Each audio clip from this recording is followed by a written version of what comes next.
Hello, I'm Kaya Bullets and I'm here to give advice to you.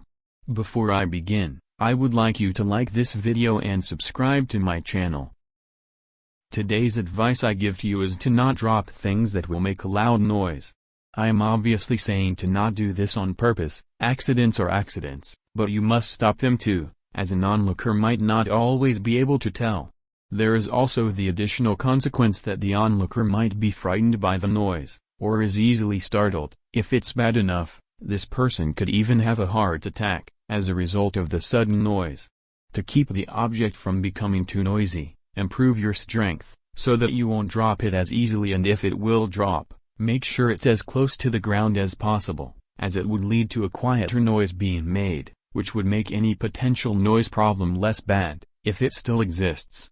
If you're in an environment where nobody will hear you, there's still the risk that the item could become broken from the fall. Now you know the potential consequences of dropping things that will make a loud noise.